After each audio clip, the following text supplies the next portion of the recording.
আলহামদুলিল্লাহ আমার খাবার বানানো শেষ। আমি সুন্দরভাবে মিক্স করে নিয়েছি আমার ভুসি পালিশ এবং খোলসহ এক্সট্রা গ্রোথ সহ আমি মিশিয়ে নিয়েছি। এখন আমি এভাবে মাছকে দিয়ে দিব। এভাবে মাছকে খাবারগুলো দিয়ে দেব। মাছ এগুলা ভাসমান খাবার না, এগুলা নিচে চলে যাবে। এই খাবারগুলো আমি এভাবে করে দিয়ে দেব। আমি পুরো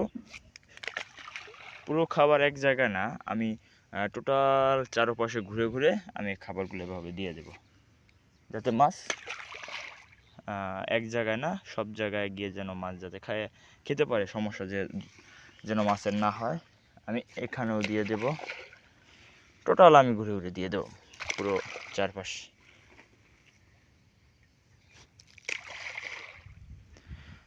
আশা করি সবাই ভালো থাকবেন। আজকে তো দেখে